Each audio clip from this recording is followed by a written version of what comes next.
l'invité de la matinale. KTO Radio. Le nombre d'enfants qui se prostituent en France est de plus en plus important. Il a été multiplié par 10 en 10 ans. Difficile alors de détourner le regard face à ce phénomène multifactoriel qui peut toucher n'importe quelle famille. Notre invité ce matin vient en aide à ces mineurs confrontés à la prostitution. Claude Jordan est là, bonjour. Bonjour.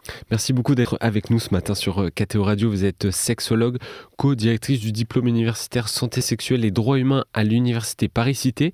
Et ça fait 10 ans que vous avez ouvert des consultations et des suivis spécifiquement avec l'association Charonne. Alors, on l'a dit, la prostitution des mineurs est en augmentation. C'est un enjeu de santé publique.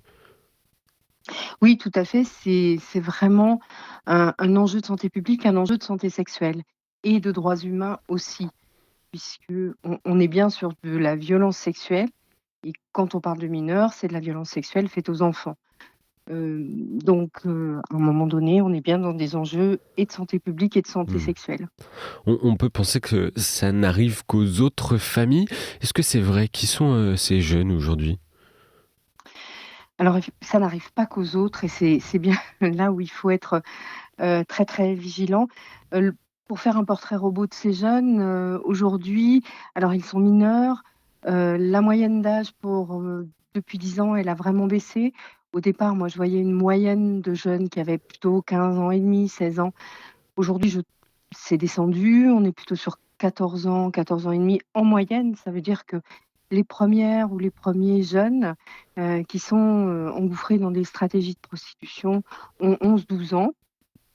Voilà, ce sont des jeunes qui sont pour la plupart scolarisés, même si la scolarité n'est pas hyper régulière au moment des activités de prostitution, mais ils sont scolarisés classiquement, ils vivent classiquement pour une grosse partie en lien avec leurs parents. Et puis, il y a quand même un critère commun à tous ces jeunes. Alors, si, il faut dire aussi que ces jeunes viennent de tous les milieux sociaux. Oui. Il n'y a pas une prostitution de banlieue ou de cité ou de je sais pas quoi. C'est vraiment de tous les milieux sociaux, vraiment.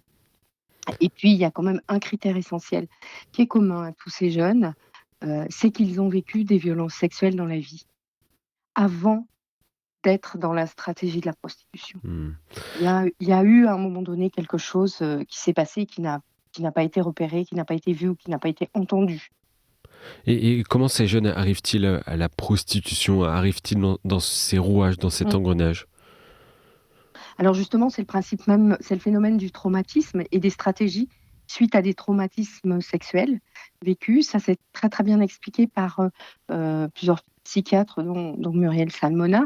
Et en fait, le traumatisme sexuel vécu dans la vie, soit dans la petite enfance, soit dans ou la toute petite enfance, soit dans l'enfance, soit dans la préadolescence, ce traumatisme sexuel qui n'est pas entendu, qui n'est pas travaillé, qui n'est pas soigné, eh bien, disons que les réminiscences de ce traumatisme, même si on le met un peu de côté, même si on l'enfouit dans une amnésie traumatique particulière, eh bien, et finalement, il aura des réminiscences au moment de l'adolescence, parce que la puberté vient réveiller plein de choses, vient révolutionner plein de choses. Et voilà, pour la majorité des jeunes qui vont bien, ça se passe c'est plutôt sympathique. Mais pour ces jeunes qui ont vécu des choses de l'ordre de la sexualité abîmée, on va dire, eh bien, des réminiscences de cette sexualité abîmée va arriver au moment de l'adolescence et va les rendre très, très vulnérables. Alors, ils étaient déjà vulnérables avant, mais on n'a pas bien repéré les signaux. Souvent et déjà, ces enfants qui vivent des violences sexuelles dans l'enfance, ils montrent des signaux à l'école, voilà, sur des attitudes, des comportements, particuliers où ils donnent des pistes, hein. Ils donnent des phrases, mais des fois, en tant qu'adulte, on n'a pas envie d'entendre ou on ne peut pas entendre. Ça dépend aussi d'histoire de l'adulte et donc à un moment donné, ben, comme ils sont passés un peu à travers les trous de la raquette, ben, l'adolescence, ils crient ça plus fort et ils crient cette souffrance, enfin, en étant très vulnérables et du coup en s'engouffrant malgré eux. Il y a rien de très, il y a rien de maîtrisé, contrairement à tout le discours entendu et tout, il y a rien de maîtrisé, il y a rien de très conscient et ils s'engouffrent dans ces échanges avec d'autres jeunes, plutôt de type prédateur ou prédatrice et et du coup, ils arrivent à des situations, à des activités de prostitution, bien malgré eux ou malgré elles. Et Je dis malgré eux ou elles parce qu'il y a quand même, enfin, dans le cadre de 10 ans de consultation à Sharon Opélia, j'ai à peu près 70 de filles et 30 de garçons, et je pense que c'est important de savoir aussi que c'est pas que des filles. mmh. C'est aussi des garçons, et le repérage, il est aussi important à faire à cet endroit-là. Et quelle forme prend, cette, prostitution? Alors souvent, les premiers échanges, on est sur de la marchandisation du corps via les outils numériques, Via les réseaux entre autres, sociaux? alors, et les réseaux sociaux Mmh. qui sont extrêmement puissants aujourd'hui. À la fois, on va pas dénigrer les réseaux sociaux, les outils numériques, parce que c'est quand même un progrès énorme de notre société. C'est quand même ce qui nous met en relation avec les gens, c'est ce qui nous permet de communiquer, et ça, c'est très bien. Sauf que le travers, c'est que les enfants les plus vulnérables, les jeunes filles et les jeunes garçons les plus vulnérables, bah, échangent sur ces réseaux avec des gens qu'ils ne connaissent pas forcément, qu'ils ne repèrent pas forcément, dont ils n'ont pas forcément, les tenants et les aboutissants, qu'ils rencontrent pas dans la vraie vie. En fait, c'est simple, hein. Et puis ils sont amenés à échanger et à avoir les premières, propositions de séduction, 2.0 comme on dit. C'est-à-dire des échanges, sur les réseaux, on envoie ses photos, on fait des photos qui sont un petit peu érotiques, voire très érotiques, voire un peu poussées, jusqu'à à des attitudes un peu pornographiques, et puis on envoie ça, aux copains ou aux copines, parce que c'est l'échange, et ces photos sont captées, ces photos deviennent on va dire des menaces, quoi. Parce qu'après, une fois que l'autre a ces photos, en sa possession, bah, finalement, ça devient une monnaie d'échange, et cette monnaie d'échange, elle va très, très vite, hein. Parce qu'il faut savoir que la prostitution, c'est une histoire de pouvoir et de dette. Donc très, très vite, ces jeunes vulnérables se créent des dettes avec ces échanges, avec ces photos, et et du coup, ben, sont engouffrés dans ces situations, à aller faire des choses. On n'est plus uniquement dans la marchandisation du corps à travers l'image, on est dans quelque chose de bien plus fort, et du coup, bah, ces jeunes sont embarqués, on va dire, à aller, faire des activités sexuelles tarifées, pour essayer soit de récupérer, enfin de penser récupérer, les photos ou autre chose. Ou aussi, contre des récompenses qui sont très Mmh. étonnantes des fois. Le fait de s'inscrire dans un réseau, dans un groupe de jeunes, dans un groupe de pairs, PAIR, et du coup, et ben, voilà, les jeunes sont amenés à à continuer dans ces activités, on va dire, à s'inscrire, à s'engouffrer. C'est vraiment, elles sont engouffrées, c'est un tourbillon, quoi. Ça les entraîne comme un tourbillon, Mmh. et puis les récompenses, quelles qu'elles soient, hein, de l'argent, des sacs, téléphones, des objets de luxe et tout, viennent juste un peu donner de valeur à ces jeunes qui se sentent extrêmement sales, qui se sentent très abîmés, et qui n'ont plus de valeur, en fait, dont le corps n'existe plus, quoi, dont le corps est uniquement, destiné à être, un objet d'échange. Claude Jordanella, on parle aujourd'hui d'environ 15 000 mineurs, prostitués en Mmh. France. Comment expliquer que ce soit si répandu? Hem, alors, on parle de 15 000, c'est pas des chiffres officiels parce qu'on n'a pas d'enquête officielle, hein. On estime, les associations qui bossent, donc moi je travaille pour Sharon Opélia, mais je suis aussi, formatrice pour, ACPE, Agir contre la prostitution des enfants, et on estime, c'est un chiffre estimé, on n'a pas vraiment de chiffres réels.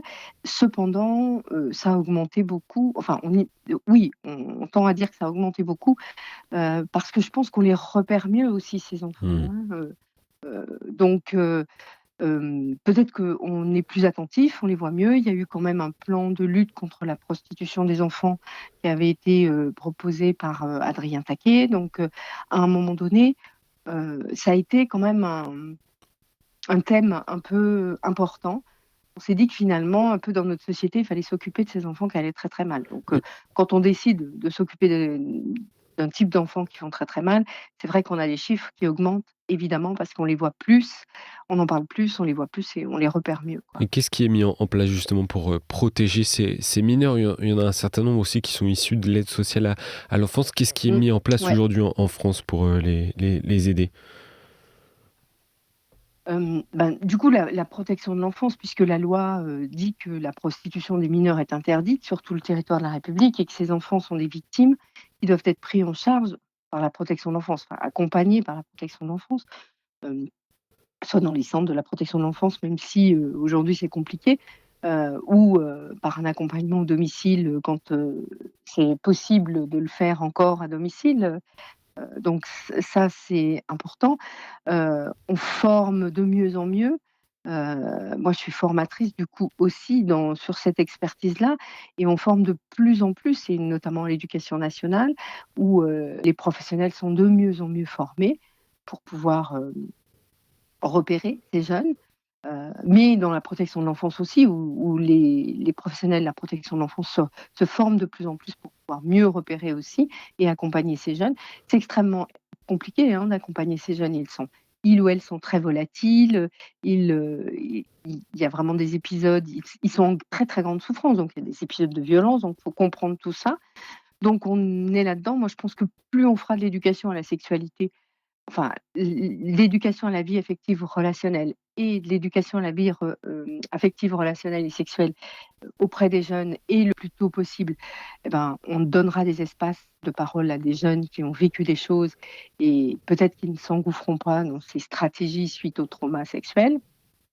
Il y a quand même plein de choses. Former, informer les jeunes, informer les parents, et puis surtout faire très très attention, protéger des réseaux sociaux quand on donne des outils numériques aux enfants. Et ça, c'est vraiment les adultes. Ils doivent vraiment être attentifs au fait on donne des outils numériques, il n'y a pas, enfin, c'est OK, parce que c'est notre société d'aujourd'hui et voilà. Il n'y a pas une idée d'être contre, mais il y a comment on est attentif à ce que ces outils numériques qui ouvrent sur des réseaux sociaux, sur des sites, sur le monde entier, comment on se protège, comment on protège les enfants plutôt dès qu'ils sont, enfin les plus jeunes, avec ces outils numériques et avec comment on les accompagne à utiliser ces outils et à se protéger de cet extérieur, parce que c'est un espace public, le téléphone. Les tablettes et tout. Enfin, à partir du moment où on va sur ces réseaux sociaux, où on va sur ces sites, c'est très public. Apprendre aussi à avoir un esprit critique, parce que il y a beaucoup d'influences autour de ces réseaux qui sont pas forcément les meilleurs. Donc Mais le rôle des parents. Donc, le rôle des parents est important, le rôle des professionnels est important. Donc former et informer, pour moi, c'est essentiel. Et ça se fait de plus en plus. Donc, je pense que voilà, on est aujourd'hui dans quelque chose qui progresse.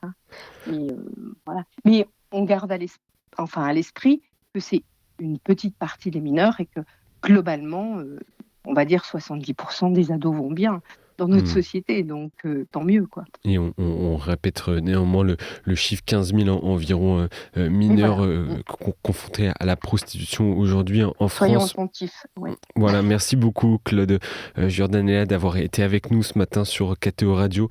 Je rappelle notamment que vous êtes sexologue et je me permets de mentionner un ouvrage, un livre témoignage dans lequel vous avez participé auprès d'une jeune qui a témoigné. Ce livre s'appelle 16 ans prostituée aux éditions XO.